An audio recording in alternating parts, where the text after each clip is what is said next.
বালের একটা ফোন কিনা দিছিল, বারবার খালি হ্যাং হয়। কতবার বলছি আমার একটা ফোন কিনা দিতে, কোনো কথা শুনে? বাজে কথা বললো না, আমি তোমার সব কথা শুনি। এটা আলাদা ব্যাপার যে এক কান দিয়ে শুনি আর এক কান দিয়ে বের করে দিই। আমার বান্ধবী টুম্পা আছে না, ওর হাজবেন্ড ওরে আইফোন কিনা দিছে, কিছু শেখো। আমার বন্ধু শাওন আছে না, ওর বউরে তালাক দিছে। জিজ্ঞেস করলাম কিরে তালাক দিছিস কেন, বললো শালির বিটি 2 দিন পর পর এইটা ওইটা চায়। এই দেখো আমার ফোন না ঠিক হয়ে গেছে। জানেন ভাবি, 3 বেলা কি রান্না করব এই টেনশনেই আমার দিন পার হয়ে যায়। তোমার ফোনে কথা বলা হয়েছে, যদি হয় রান্না করতে যাও, খিদা লাগছে। তোমরা তো কই এই খালাস, কি রান্না করব সেটাই তো বুঝতে পারছি না। তোমার যা মন চায় তাই রান্না করো, খাওয়ার পর তো পায়খানাই করবো, তাই না? ম্যাডাম, আপনাকে অ্যারেস্ট করা হচ্ছে। কেন, কোন অপরাধে? আপনার কাছে জাল নোট ছাপানোর যন্ত্র পাওয়া গেছে। তা জাল নোট কি পেয়েছেন? না, জাল নোট তো পাইনি। খালি যন্ত্র থাকলেই আমি অপরাধী? হ্যাঁ, যন্ত্র থাকলেই অপরাধী। আমিও আপনার নামে রেপ কেস দেব। ও মা, কেন? আপনার কাছেও রেপ করার যন্ত্র আছে। আসুন আসুন, আপনি আমার বাড়িতে এসেছেন, আমি খুব খুশি হয়েছি। এই ভাঙা চেয়ারটা নিয়ে আয় তো ওনার জন্য। না না থাক, আমি বসবো না। সে কি, না খাইয়ে যেতে দেব না। এই বাসি ভাত নিয়ে আয় তাড়াতাড়ি। না না, আমি এই মাত্র খেয়ে এসেছি, লাগবে না। কিছু খাবেন না তা হয় না, এই পচা দই নিয়ে আয়। না না, দই খেয়ে আমার ঠান্ডা লেগে যাবে।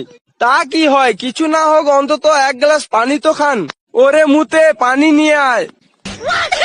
এই জানো, মার্কেটে হাত পা টেপা মেশিন কিনতে পাওয়া যায়, তোমার জন্য একটা আনবো কিনে? কেন অযথা পয়সা নষ্ট করবা, তুমি আছো না, তুমিই যথেষ্ট। গলা টেপা মেশিনও কিনতে পাওয়া যায়, তাহলে তারই একটা নিয়ে আসি। আচ্ছা নিয়ে আইসো, আর আসার সময় কবরস্থানে জায়গা বুকিং দিয়ে আইসো। Bye bye. আচ্ছা বলো তো, গার্লফ্রেন্ড বয়ফ্রেন্ডের মাঝে সম্পর্ক কিরকম থাকে? বয়ফ্রেন্ড গার্লফ্রেন্ডের সম্পর্কটা হলো সবসময় একজন আরেকজনের খেয়াল রাখে। একদম ঠিক বলছো। আর হাজবেন্ড আর ওয়াইফের মধ্যে সম্পর্ক কিরকম? হাজবেন্ড ওয়াইফের সম্পর্ক একেবারে গ্যাসলাইটের মতো, একটু ঘষা লাগলেই আগুন জ্বলে ওঠে। শালি কামডা করলো কি, একেবারে গুড়া দিয়ে কেটে ফেলাইছে। এইবার যদি শিক্ষা হয় তোমাদের, আর যাবা ফাউ খাইতে? ডাক্তার এখন অনেক আধুনিক হয়ে গেছে, জোড়া দিলে 3 মাসের ভিতর ঠিক হয়ে যাবে। জোড়া দিলে ঠিক হইতে পারে, কিন্তু আগের মতো আর কথা বলবে না।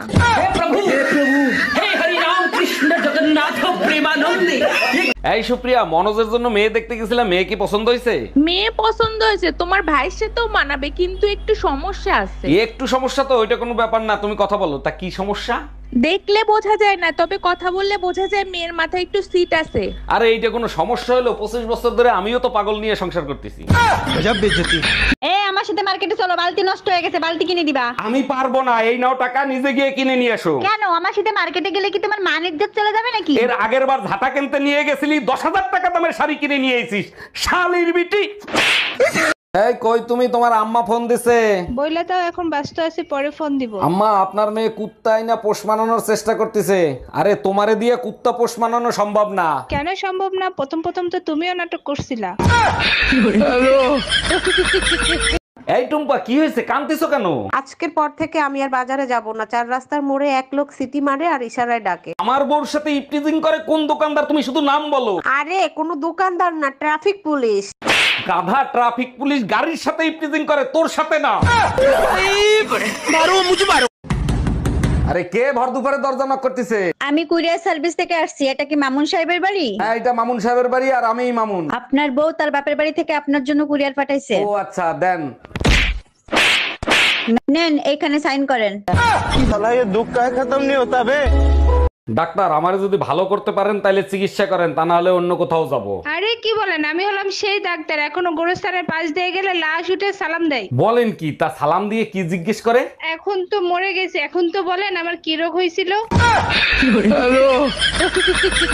ভাবি, শুনলাম আপনি নাকি চোর পিটাইয়া আলু ভর্তা বানায় ফেলাই দিয়েছেন। অরুণ ভাই প্রমিস করেন কাউরে বলবেন না। আরে কি বলেন ভাবি, কাউরে বলবো না, আপনি বলেন। আমি ভাবছিলাম আপনার ভাই রাত করে বাসায় এসে, তাই বেলুন দিয়ে ইচ্ছা মতো পিটাইছি। মিস রুনা, তাড়াতাড়ি ভিতরে আসেন। উকিল সাহেব, আমি আমার হাজবেন্ডকে আবার বিয়ে করতে চাই, কি করতে হবে বলেন? আপনি না 7 দিন আগে তালাক নিছেন, এখন আবার বিয়ে করতে চাচ্ছেন কেন? শফিক প্রতিদিন পার্টি করে বেড়াচ্ছে, ওর ওই সুখ আমার সহ্য হচ্ছে না। কতদিন হয়ে গেছে এখনো বাপের বাড়ি কি করো? কতদিন কোথায় হলো, আসলাম তো মাত্র 7 দিন হলো, এর মধ্যেই পাগল হয়ে গেছো? পাগল না হয়ে উপায় আছে? তোমাকে সারা সংসারটা হাহাকার করে। এবার বুঝছো আমি কি জিনিস? আমাকে তো এক ফোঁটাও দাম দাও না। সত্যি তুমি আমার অভ্যাসে পরিণত হয়ে গেছো, অশান্তি ছাড়া আমি থাকতে পারি না। তোর বাপ মায়ের গালি খাওয়াতে ভাল লাগে, কুত্তার বাচ্চা। আচ্ছা স্বর্ণা, যখনই আমি বাসায় আসি তুমি মুসকি মুসকি হাসো, কাহিনী কি? কোনো কাহিনী নাই, বউয়ের হাসি মুখ দেখলে স্বামীর মন ভালো থাকে তাই হাসি। দেখো স্বর্ণা, তোমারে আমি খুব ভালো করে চিনি, সত্যি করে বলো কাহিনী কি? আমার শাশুড়ি তোমার মতো গাধা বইদা দিয়া আবার আশেপাশে লোকদেরকে মিষ্টি খাওয়াইছে, ওই কথা মনে পড়লেই হাসি পায়। তুমি কিন্তু আমার দ্বিতীয় প্রেমিক। আরে কোনো ব্যাপার না, ঠিক আছে। আমি কিন্তু দেখতে অতটা সুন্দরও না। তাতে কি হয়েছে, ভালোবাসি তো। আর আমি না বিবাহিত। ঠিক আছে, কোনো ব্যাপার না। আর আমার একটা মেয়েও আছে। আর বললাম তো কোনো ব্যাপার না, অসুবিধা নাই। ও বলছি কি, তোমার বউ বাচ্চা নেই? আরে না না, আমার বউ বাচ্চা থাকবে কেন, আমার কোনো বউ বাচ্চা নাই। ও তাই? তা আমি যদি বলি এটা তোমার বউয়ের নতুন নাম্বার? মানে এই তুমি এই নাম্বার কবে নিছো? বাড়ি আয় তুই আজকে, তারপর তো দেখাচ্ছি মজা।